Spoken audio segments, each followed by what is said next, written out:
হয়েছে। রাইস মানে হলো মাথা, মেইন, প্রধান। রাইসুল মুফাসসিরিন মানে হলো সমস্ত মুফাসসিরিন কেরামদের লিডার, সমস্ত মুফাসসিরিনে কেরামদের প্রধান। সুবহানাল্লাহ বলেন। তিনার নাম হচ্ছে হযরতে আব্দুল্লাহ ইবনে আব্বাস, যিনি বর্তমান বা 400, 500, 1000 বছর আগের মুফাসসির না। যেই মুফাসসির হলেন সর্বপ্রথম মুফাসসির, যিনি হলেন প্রথম মুফাসসির, যিনি হলেন রাসূলের যুগে মুফাসসির, যিনি হলেন রাসূল সাল্লাল্লাহু আলাইহি ওয়াসাল্লামের আপন চাচা। সুবহানাল্লাহ বলেন। সুবহানাল্লাহ।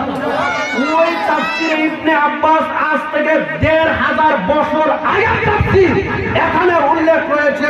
তিনি বলতেছেন, তিনি কি বলতেছেন কত সুন্দর ভাষায়, কদ জাআকুম মিনাল্লাহি নূর, কদ জাআকুম মিনাল্লাহি নূর, আল্লাহর পক্ষ থেকে যে নূর এসেছে এ দ্বারা কি বোঝানো হয়েছে, ইয়ানি মুহাম্মাদান সাল্লাল্লাহু আলাইহি ওয়াসাল্লাম। তিনি বলতেছেন আল্লাহর পক্ষ থেকে যে নূর এসেছে এই নূর দ্বারা স্বয়ং রাহমাতুল লিল আলামিন নবী নবী মুস্তাফা সাল্লাল্লাহু আলাইহি ওয়াসাল্লামকে বোঝানো হয়েছে। বলেন সুবহানাল্লাহ।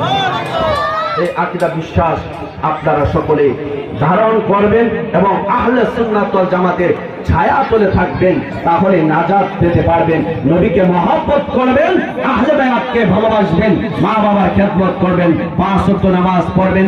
এই বলে আমার বক্তব্য এখানে শেষ করছি। আসসালামু আলাইকুম ওয়া রাহমাতুল্লাহি ওয়া বারাকাতুহু ওয়া মাগফিরাতুহু।